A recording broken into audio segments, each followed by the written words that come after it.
नमस्कार, मैं हूं आंचल सिंह। सावन के इस महीने में हर कोई शिव की भक्ति में डूबा हुआ है और अपनी अपनी आस्था के अनुसार भोले बाबा की पूजा अर्चना कर रहा है। उत्तराखंड को देवभूमि कहा जाता है और यह बताया जाता है कि उत्तराखंड में सबसे ज्यादा देवस्थल हैं। लेकिन अब उसे देवभूमि से देवी भूमि बनाने की तैयारी उत्तराखंड की कैबिनेट मिनिस्टर कर रही हैं और इसके लिए उनके तरफ से जो फरमान सुनाया गया है उससे हर कोई हैरान है। दरअसल उत्तराखंड की महिला एवं बाल कल्याण मंत्री रेखा आर्य एक बार फिर से चर्चा में आ गई हैं। इस बार कैबिनेट मंत्री द्वारा लिखा गया पत्र विवाद का कारण बन गया है, जिसमें उन्होंने अपने विभाग के अधिकारियों और कर्मचारियों को भगवान शिव का जलाभिषेक करने का निर्देश दिया है। और इतना ही नहीं, जलाभिषेक के दौरान सेल्फी लेकर उसे उस विभाग की ईमेल आईडी पर भेजने के लिए कहा गया है। साथ ही व्हाट्सएप पर भी शेयर करने की बात कही गई है और ये भी बताया गया है कि इससे उत्तराखंड में सेक्स रेशियो सुधरेगा। अब इसी मुद्दे पर विपक्ष ने भी घेरना शुरू कर दिया है। इससे पहले भी रेखा आर्य के ही विभाग का एक पत्र वायरल हुआ था और अब दूसरा पत्र वायरल हो रहा है। पहले पत्र में खाद्य विभाग के एक अधिकारी ने अधिकारियों और कर्मचारियों को मंत्री रेखा आर्य के बरेली में होने वाले निजी कार्यक्रम में बुलावा भेजा था।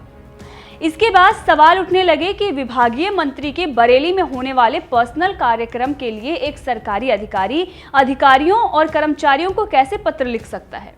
इस मामले का विवाद थमा ही नहीं था कि दूसरा पत्र भी सामने आ गया है। इस पत्र में मंत्री रेखा आर्य ने राज्य के सेक्स रेशियो को सुधारने के लिए अपने विभाग के अधिकारियों को कांवड़ यात्रा के समापन के दिन यानी कि 26 जुलाई को शिवलिंग पर जल अभिषेक करने और अभिषेक करते वक्त एक सेल्फी क्लिक करने को कहा है।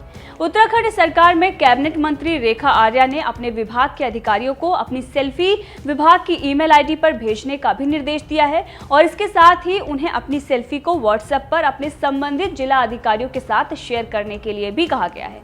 रेखा आर्य का कहना है कि इस कदम से आजादी का अमृत महोत्सव के तहत केंद्र सरकार की बेटी बचाओ योजना को बढ़ावा मिलेगा।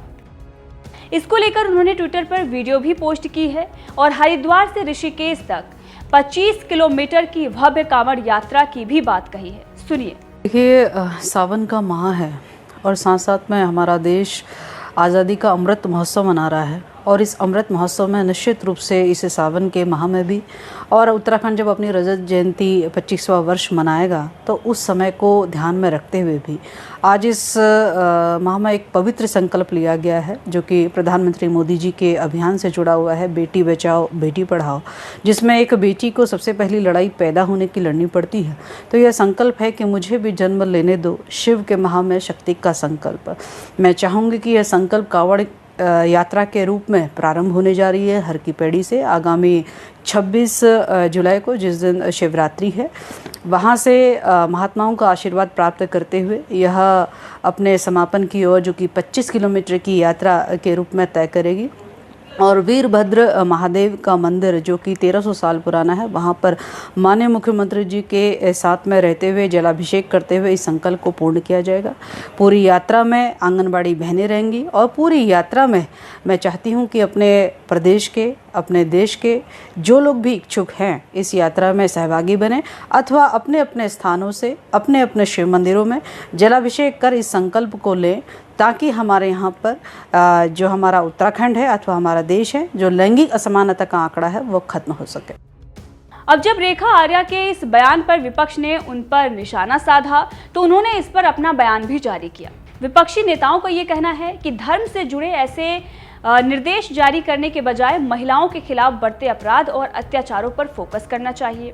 इसके साथ ही कई सरकारी अधिकारियों ने भी इस बात पर नाराजगी जताई है। इसके बाद रेखा आर्य ने कहा कि उन्होंने निमंत्रण दिया है, ना कि कनपटी पर बंदूक रखी है। सुनिए क्या कुछ इस मामले में उन्होंने कहा है। देखिए, रेखा आर्य ने निमंत्रण दिया है, कोई कनपट्टी पर बंदूक नहीं रखी है।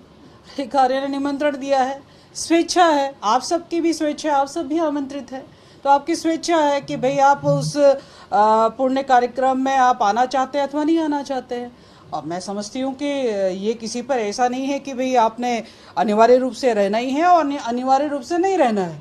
ये स्वेच्छा, जब हम किसी को निमंत्रण देते हैं स्वाभाविक है हम उसकी स्वेच्छा पे छोड़ते हैं। जाने कितने लोगों को निमंत्रण दिया जाता है और कितने लोग पहुंचते हैं और कितने लोग नहीं पहुंचते हैं। तो मुझे लगता है ये एक छोटी मानसिकता का प्रतीक है, और जो इस छोटी मानसिकता का प्रतीक आज के परिवेश में वो ये दिखा रहे हैं, तो मुझे लगता है कि वो करण मेहरा कहाँ थे जो जिस समय जो है एक निजी कार्यक्रम में, वैवाहिक कार्यक्रम हो रहा था जिसमें प्रदेश के पूर्व मुख्यमंत्री विवाह का कार्यक्रम कर रहे थे अपनी सुपुत्री का, तो उसमें उनकी विचारधारा कहाँ गई। लेकिन सरकारी आदेश जारी होना सवाल खड़े कर रहा है। देखिए, मैं ये कह सकती हूँ कि मेरा निमंत्रण सबको है, और रही बात आप जिस भाषा शैली का आप कह रहे हैं, उस भाषा शैली का जवाब आप संबंधित से पूछेंगे तो बेहतर होगा। बहरहाल इस खबर को लेकर आपका क्या कहना है, कमेंट करके जरूर बताइएगा।